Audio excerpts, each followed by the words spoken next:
जय गुरुदेव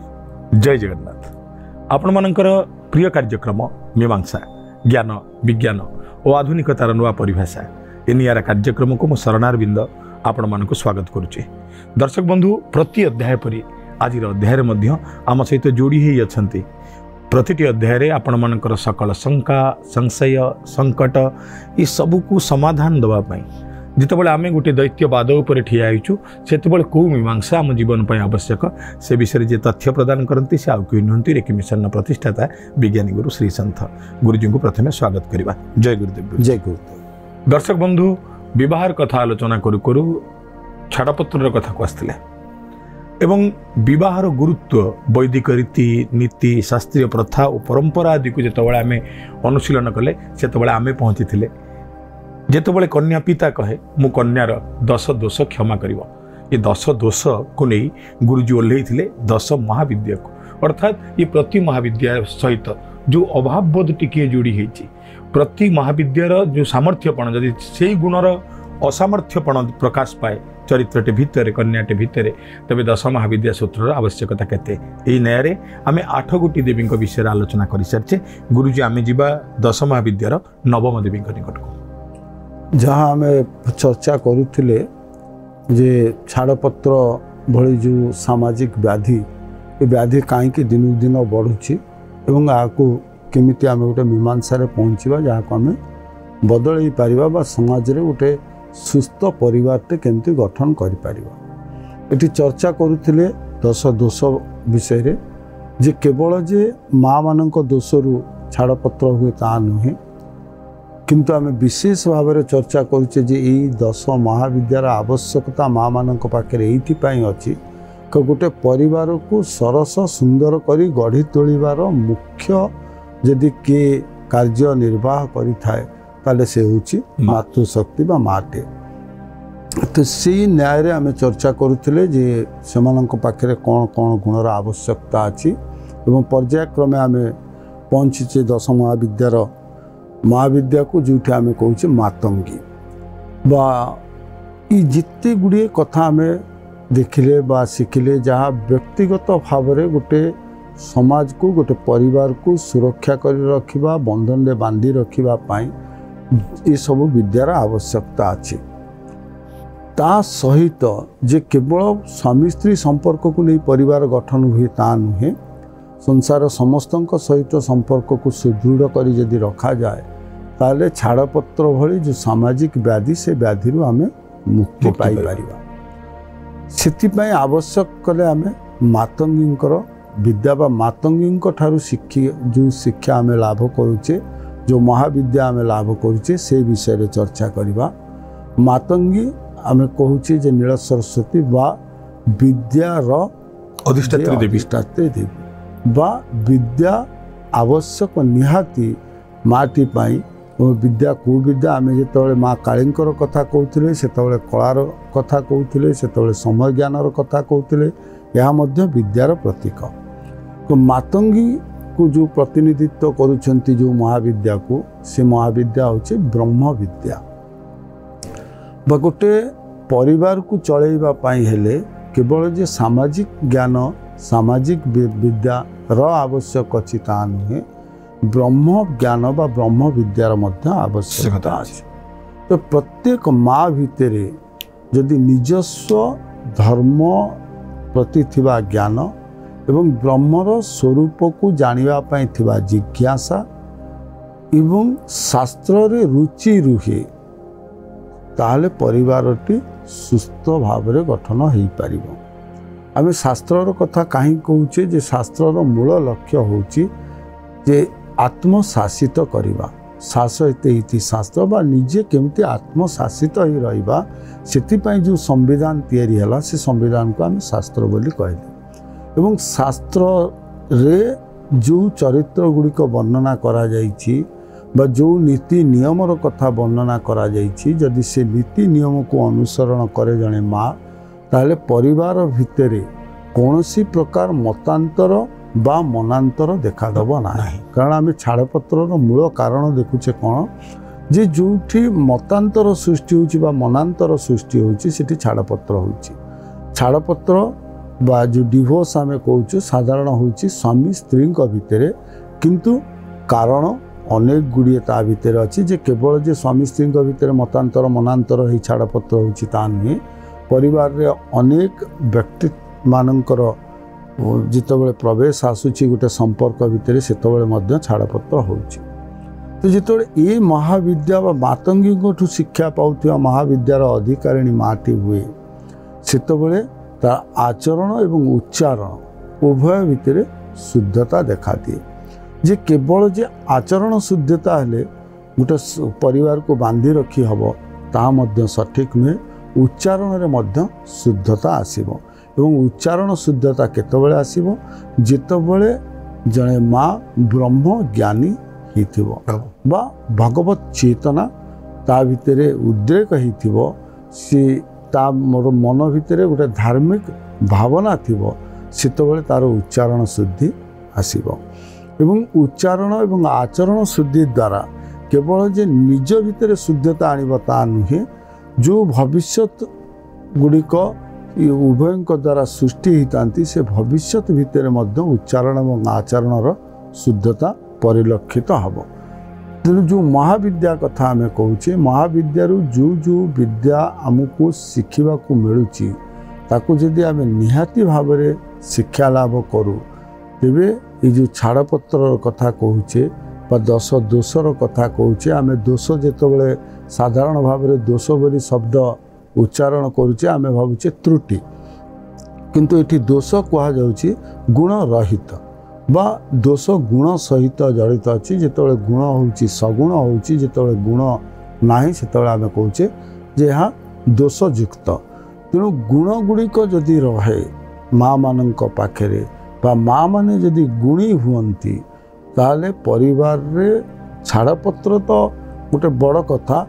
कौनसी सामान्यतम दोष त्रुटि परिवार संपर्क भितर परिलक्षित हब नाही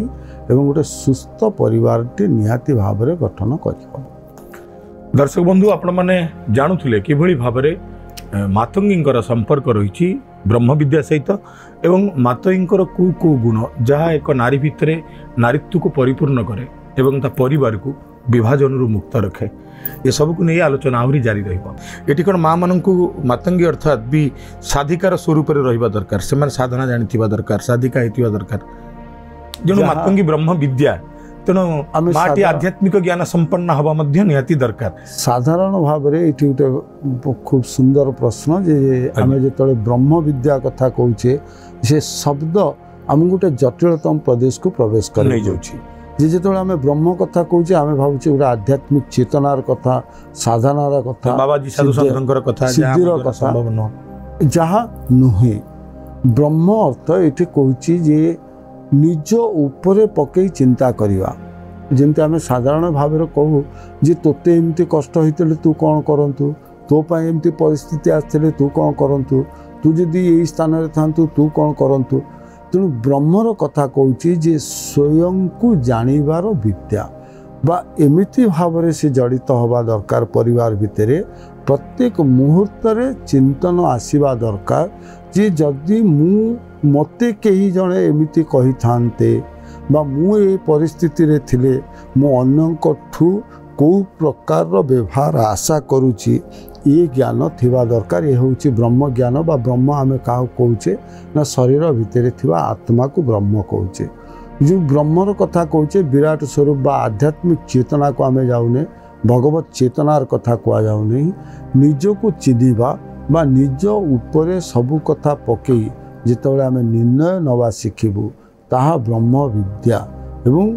यापाई कौन सी साधनार आवश्यकता नहीं साधारण चिंतनर आवश्यकता अच्छी। तेणु साधना कथा नुहे बा गोटे सिद्ध साधिका ही माँ मान को बसापी कहुनी बस घर समस्त पाइटी छाड़ी गोटे ठाकुरों पूजा सेवा नीति नियम ये सब भितर रही कहना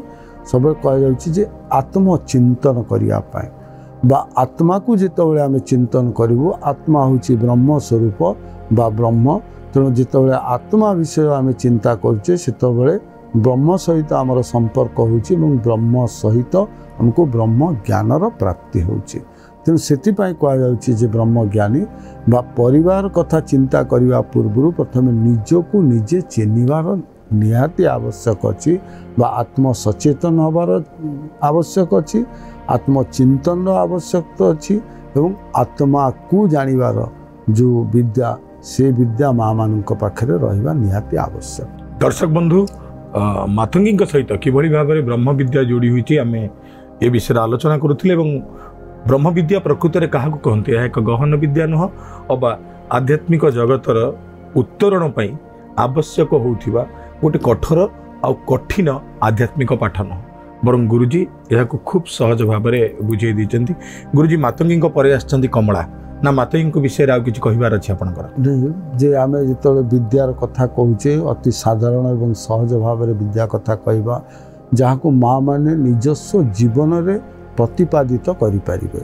ତ ମାତଙ୍ଗୀଙ୍କ ବିଷୟରେ ଆମେ ଚର୍ଚ୍ଚା କରୁ କରୁ ଆମେ ଯେଉଁ ବ୍ରହ୍ମ ଚେତନାର କଥା କହିଲେ, ବ୍ରହ୍ମ ବିଦ୍ୟାର କଥା କହିଲେ, ବିଦ୍ୟାର କଥା କହିଲେ, ସବୁଗୁଡ଼ିକର ସମ୍ପର୍କ ରହୁଛି ବିବେକ ସହିତ। ବା ମାଟି ଯଦି ବିବେକଶୀଳା ହୁଏ ତାହେଲେ ତାର ପରିବାରରେ କୌଣସି ପ୍ରକାର ଦୋଷ ତ୍ରୁଟି ଦେଖାଦେବ ନାହିଁ। ବା ଯେଉଁ ଆମେ ଛାଡ଼ପତ୍ରର କଥା କହୁଛେ ବା ଦୋଷ ଯୁକ୍ତ ଯେତେବେଳେ ହେଇଯାଉଛି ମାଟି, ସେତେବେଳେ ପରିବାରଟି ବିଚ୍ଛିନ୍ନ ହେଇଯାଉଛି, ତାହା ହେବ ନାହିଁ। ତେଣୁ ନିଜର ଚେତନାକୁ ଦୃଢ଼ କରିବାର ଆବଶ୍ୟକତା ଅଛି। ଚେତନା ଦୃଢ଼ କରିବା ପାଇଁ ବିଭିନ୍ନ ଉପାୟ, ବିଭିନ୍ନ ମାଧ୍ୟମ ଅଛି, ଯେଉଁଥିରେ ଯେ କେବଳ ନୁହେଁ ଆମେ ଭଗବତ ପୂଜା କରି କେବଳ ବ୍ରହ୍ମଜ୍ଞାନ ପ୍ରାପ୍ତି କରିବା। ଯଦି ଆମେ ଗୁରୁଜନଙ୍କର ସେବା କରୁଛେ, ଆମ ଭିତରେ ତ୍ୟାଗର ମନୋଭାବ ଅଛି ଯେ ବ୍ରହ୍ମକୁ ଚିହ୍ନିବା ପାଇଁ ହେଲେ ତ୍ୟାଗର ଆବଶ୍ୟକତା ଅଛି, ଯାହାକୁ ଆମେ ବଡ଼ ସରଳରେ ଶାସ୍ତ୍ରରେ କହୁଛି ତ୍ୟାଗାତ୍ ଶାନ୍ତି। ଆମ ପରିବାର କାହିଁକି ବିଚ୍ଛିନ୍ନ ହେଉଛି, ଆମ ଭିତରେ କାହିଁକି ତିକ୍ତତା ଆସୁଛି? ଯେତେବେଳେ ଆମ ମନ ଅଶାନ୍ତ ହେଉଛି। ମନ ଅଶାନ୍ତ କେତେବେଳେ ହୁଏ? ଯେତେବେଳେ ଆମେ ସଂଗ୍ରହ, ପ୍ରକୃତି ଏବଂ ପ୍ରବୃତ୍ତି ଭିତରେ ଲିପ୍ତ ରହୁ। ତେଣୁ ସଂଗ୍ରହରୁ ନିବୃତ୍ତ ହେଇ ଯେତେବେଳେ ଆମେ ତ୍ୟାଗ ପ୍ରବୃତ୍ତିକୁ ଆସିବା, ସେତେବେଳେ ଆମ ଭିତରେ ଶାନ୍ତି ଆସିବ। ଏଠି ଶ୍ଵେତ ପ୍ରଶ୍ନ ଆସେ ଯେ କେବଳ ମା ହିଁ ତ୍ୟାଗ କରିବା ଆବଶ୍ୟକତା ଅଛି, ପରିବାରର ଅନ୍ୟମାନଙ୍କର ମଧ୍ୟ ଭୂମିକା ରହିଛି। ଅନ୍ୟମାନଙ୍କଠୁ ତ୍ୟାଗ ଆଶା ନ ରଖି ଯଦି ମାଟି ତ୍ୟାଗ କରିବା ପ୍ରଥମେ ଆରମ୍ଭ କରେ, ସ୍ୱତଃପ୍ରବୃତ୍ତ ଭାବରେ ଅନ୍ୟମାନେ ମାର ପଥକୁ ଅନୁସରଣ କରିବେ ଏବଂ ତ୍ୟାଗ ଭଳି ଯେଉଁ ସବୁଠୁ ଆଧ୍ୟାତ୍ମିକ ଚେତନାରେ ହେଉ, ସାମାଜିକ ଚେତନାରେ ହେଉ, ଯାହା ଆଜିର ଯୁଗ ପାଇଁ ଅତ୍ୟନ୍ତ ଆବଶ୍ୟକ ଯେ ତ୍ୟାଗ, ସେଭଳି ବିଦ୍ୟାକୁ ସମସ୍ତେ ଅନୁସରଣ କରିବେ। ତେଣୁ ଯାହା ଆମେ ବ୍ରହ୍ମଜ୍ଞାନର କଥା କହୁଛେ, ବ୍ରହ୍ମଜ୍ଞାନକୁ ପ୍ରାପ୍ତି କରିବା ପାଇଁ କୌଣସି କଠିନ ଅଧ୍ୟବସାୟ କରିବାର ଆବଶ୍ୟକତା ନାହିଁ। କୌଣସି ଆଧ୍ୟାତ୍ମିକ ଚେତନାରେ ସେମାନେ ଅନୁସରଣ କରିବାର ଆବଶ୍ୟକତା ନାହିଁ। କେବଳ ଛୋଟିଆ କଥାଟେ କରିବେ ଯେ ତ୍ୟାଗ କରିବେ। ତ୍ୟାଗ କାହା ପାଇଁ କରିବେ? ନା ଯେଉଁ ମାଟି ଉପରେ ପରିବାରର ସମସ୍ତ ସଦସ୍ୟମାନେ ନିର୍ଭରଶୀଳ, ସେ ମାଟି ସେଇମାନଙ୍କ ପାଇଁ ତ୍ୟାଗ କରିବା ଉଚିତ। ତ୍ୟାଗର କଥା ପୁଣି ଆସେ ଯେ ବହୁତ ସମୟରେ ଆମେ ଭାବୁ ଯେ ଅର୍ଥ ତ୍ୟାଗ କରିବା, ନିଜର ଆଶା, ନିଜର ଏସବୁ ତ୍ୟାଗ କରିବା, ସେ କଥା ବି ମଧ୍ୟ ତ୍ୟାଗରେ କୁହାଯାଉ ନାହିଁ। ତ୍ୟାଗର କଥା ଯେ ସମୟର ତ୍ୟାଗ, ନିଜ ଜିଭ ଲାଳସାର ତ୍ୟାଗ, ନିଜର ରାଗ ଅହଙ୍କାରର ତ୍ୟାଗ, ଯେକୌଣସି ସଂସ୍କାର ଯାହା ଅନ୍ୟ ଉପରେ କୁପ୍ରଭାବ ବିସ୍ତାର କରିବ, ଯାହା ପ୍ରଥମରୁ ଆମେ ଚର୍ଚ୍ଚା କରିଥିଲେ ଯେ ଯେମିତି ନିଜ କଥା ଚିନ୍ତା କଲେ ନିଜକୁ କ'ଣ ଭଲ ଲାଗୁଛି, ଅନ୍ୟମାନେ କ'ଣ କରିବା ଦ୍ୱାରା ମୋ ମନ ପ୍ରଫୁଲ୍ଲିତ ହେବ, ଯାହା ଆମେ ଚିନ୍ତା କରୁଛେ, ଠିକ୍ ସେଇଆକୁ କାର୍ଯ୍ୟରେ ପରିପ୍ରକାଶ କରିବାର ଆବଶ୍ୟକତା ହେଉଛି ତ୍ୟାଗର କଥା। ଅନେକ ସମୟରେ ମା'ମାନଙ୍କୁ ନିଦ୍ରା ତ୍ୟାଗ କରିବାକୁ ପଡ଼େ। ଯେତେବେଳେ ପରିବାରର ଭରଣ ପୋଷଣ ପାଇଁ ଚିନ୍ତା କରନ୍ତି, ନିଦ୍ରା ତ୍ୟାଗ କରିବାକୁ ପଡ଼େ, ନିଜର ସମୟକୁ ତ୍ୟାଗ କରିବାକୁ ପଡ଼େ, ନିଜର ଅନେକ ଗୁଡ଼ିଏ ସୁଖ ବିଳାସ, ସାଙ୍ଗ ସାଥୀ, ବନ୍ଧୁ ବାନ୍ଧବ ଏମାନଙ୍କ ସହିତ ସମୟ ଯେଉଁ ଅତିବାହିତ କରିବା କଥା, ତା ଦେହରୁ ମଧ୍ୟ ତ୍ୟାଗ କରିବାକୁ ପଡ଼େ ବା ସେ ସମୟକୁ ସେ ପରିବାରକୁ ଗଢ଼ି ତୋଳିବାରେ ଲଗେଇଥାନ୍ତି। ତ ଅନେକ ପ୍ରକାର ତ୍ୟାଗର କଥା ଅଛି। ସରଳ ଭାବରେ ଯଦି ତ୍ୟାଗ ମନୋବୃତ୍ତି ଆସେ, ଯେମିତି ଆମେ ସାଧାରଣ ଭାବରେ ଦେଖୁ, ଯେତେବେଳେ ଆମେ ଖାଦ୍ୟ ଗ୍ରହଣ କରୁ, जहा सुस्वादु ताहा आमे ग्रहण ग्रहण करूँ कर एवं जहा कटु लगे जहाँ हमको जार कौन स्वाद न थाए अस्वादु खाद्य ताको आमे त्याग करिथाउ एवं ए स्वाद एवं अस्वाद भितर पार्थक्य किए देखाई थाए ना मनुष्यर जिह्वा एवं जो खाद्यटी आमे ग्रहण करूँ साहा केते समय पर्यंत रुहे जिह्वार संस्पर्श जमारू 60 सेकेंड पर्यंत किंतु आमे खाद्य को पठाऊ कौटे कि ना आमे पठाऊ पेट को बा आमर जोटी पाकस्थली अच्छी पाकस्थली की खाद्य पठाऊ एवं पाकस्थली खाद्य रुहे 8 घंटा पर्यंत जोटी 8 घंटा पर्यंत खाद्य रोचे सी बाचे नाही बाचे किए ना जी जमारू 60 सेकेंड पर्यंत खाद्य को रखे तेणु मुख्य होउची किए ना मुख्य निज पाई किछि चयन करे नाही जहाँ परिवार पाई सुस्थ जहाँ परिवार पाई उत्तम जहाँ परिवार पाई सुस्वादु ताही जे निर्णय करि पारे से ही प्रकृत ब्रह्मज्ञानी एवं ता पाखरे ही त्याग अछि कारण से अन्यर सुख पाई अन्य को सुखद अनुभूति करिया पाई निजे कष्ट सह करे निजे त्याग करि थाए तेणु ये जो त्यागर मनोभाव जहाँ आमर जीवारू मध्य आम शिक्षा पाऊे ये महाविद्या आम माँ मान भितर यदि प्रसारित हुए माँ मानकर अंतर्चेतनार विद्या परिस्फुटित हुए तेरे जो आम सामाजिक व्याधिर कथा कहूचे केवल छाड़पत्र कथा नुहे कलहर कथा असंतोषर कथा गोटे दूषित परिवेशर कथा सबुथिरु आम परिवार मुक्त हम एवं गोटे सुस्थ समाज गठन हो पार। ब्रह्मविद्यार सामाजिक स्वरूप कौन ब्रह्मविद्यार सामाजिक संज्ञा कौन साधारण नारीटीए भोग नुहे त्याग को निजर अलंकार भावी परिधान करने उचित तेबे जाई जानी हम जे ये ब्रह्मविद्यार साधिका त्यागर सह गृहिणीटीए एवं जेतबेले त्यागर मनोभाव आसे सेतबेले गोटे सुंदर सौदटीए गढ़ी उठे जहाँ को आम कहू जे बेले बेले जो आम सुखद अनुभव करुवा परिवारटे देखू आम कह परिवार नुहे या मंदिरटे बा संसारटे मंदिर भली गढ़ी हो सबुआड़े सुखर वातावरण सबुठी संतोषर वातावरण और सुखर वातावरण से आमको कहुच्छी जो 10 दोषर कथा आम आरंभ करते जितेबाला दोष कौ जगार सृष्टि हुए जे केवल जे जड़े व्यक्ति जी हाथ धरी अग्नि को साक्षी रखी विवाह करी तारी उपरे ही सब प्रकार कुप्रभाव पड़े ता नुहे से गोटे यौथ परिवार उपरे गोटे समाज उपरे तार कुप्रभाव पड़े थाए जो छाड़पत्र भली कथा को आम चर्चा को नहींचे जहाँ गोटे सामाजिक व्याधि जी से व्याधिग्रस्त जो माने से माने जानी पारुथिबे जे ये रोगर चाप केते मानसिक स्तर रे केते भाराक्रांत कर दी थाए जो माने छाड़पत्र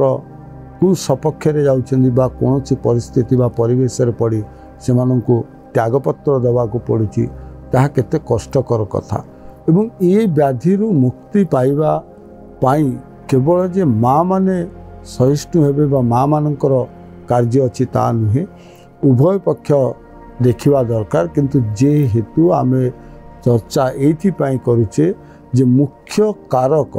मुख्य भूमिका जदि गोटे परिवार को बांधी रखिया पाई कहार थाए ताले ता होछि माँ मानकर सेतिपाई विशेष भाव में आमे माँ मानकर कथा चर्चा करुचु एठी केही उणा करिवा कथा नुहे जे केवल कौन नारी पाई ही विच्छेद घटुची ता मध्य सत्य नुहे पुरुष मानक पाई मध्य विच्छेद घटे जहाँ आम शास्त्र रे मध्य वर्णना अच्छी जितेबाला आम शंका एवं संशयर कथा कहले जे राम प्रभु रामचंद्र जाइकी लंका जय करी सीता को आनिले किंतु मन भितर टिके द्वंद्व थिला शंका थिला एवं शंका पाई आजीवन से माँ को पाई पारे एवं सेठी विच्छेद घटी कौन पाई प्रभु रामंकर एवं माँ सीतांकर विच्छेद घटी पुरुषों पाई तो अनेक समय पुरुष मध्य कारक हुंती जहाँ को आम पुणी चर्चा करवा जे पुरुष पाखे कौन गुण थिबार आवश्यकता अच्छी बा कौन रहिबार आवश्यकता अच्छी किंतु जेहेतु आमे कहू जे संसार चलैबार मुख्य कारक होउचंती माँ माने एवं प्रज्ञा संभाळिबार मुख्य कारक होउचंती पुरुष माने। तेणु गोटे परिवार रे जेतेबेले कोनोसी प्रकार व्यस्तता देखा दिए कोनोसी प्रकार परिवर्तन सृष्टि हुए सिथिपाई जेमते आमे को डेंगा बुंडे रे ठेंगा। तेणु जेहेतु माटे परिवार रो केंद्र बिंदु सिथिपाई आमे कहू जदि केंद्र बिंदु सठिक रुहे जदि मेरु सठिक रुहे ताले ता चारिपटे घूरी बुलुथिबा अन्य चरित्र गुड़िक बांधी ही रहिबे बा गोटे सुबंधन रे आबद्ध ही रहिबे जहा फल गोटे सुंदर परिवारटे बा सुंदर समाजटे गढ़ी हब। तेणु न्यूनता देखा नुहे कि कौन प्रकार दोषारोप करने नुहे गोटे सुस्थ समाज गठन करने यह हूँ आमर गोटे छोटिया मीमांसा जे माँ मानक भितर 10 महाविद्यार आवश्यकता निहाती अच्छी और जदि 10 महाविद्या तांको भितर परिप्रकाश करे ताले से संपूर्ण दोष रहित हेबे एवं जदि माँ दोष रहित हुए संसार एवं परिवार मध्य दोष रहित हबो एवं गोटे सुस्थ राष्ट्र गठन हो पारि। नारीटाए माटीए घर मझी खुंट जहाँ पणतकानी तले गोटे विशाल संसार जहाँ पणतकानी तले किछि अबोध पिला अबा किछि बुद्धिमान पिला किछि प्राज्ञ अबा किछि व्यस्त मनीष तथापि माँ समस्त को गोटाए छात तले आ गोटे छाती भितर आश्रय दिए। तबे माँ प्रकृति सी जहाँ भितर 10 महाविद्या को बुझीबार सामर्थ्य थाए। गुरुजी सांसारिक ढंगरे सहज ढंगरे आम मानक आम मान भाषा जमी बुझे आशा करुचु आपण एक कथा निश्चय बुझुथिबे। दर्शक बंधु समय को ना कहीं धरी पारे ना कहीं रखिपारे ना कहीं बांधि पारे गोटे कालखंड उपरे गति करुथाए निरवच्छिन्न भावे ए समय थरे आसिले ताकू जीवाकू पड़े। ठीक सेमिति आम कार्यक्रम आरंभ करूँ उपयुक्त समय समय होती आपण विदाय नबार प्रथम गुरुजी की धन्यवाद ज्ञापन करवा। जय गुरुदेव। जय गुरुदेव। दर्शक बंधु पुणी आपण सहित देखा आगामी अध्याय। जय गुरुदेव। जय जगन्नाथ।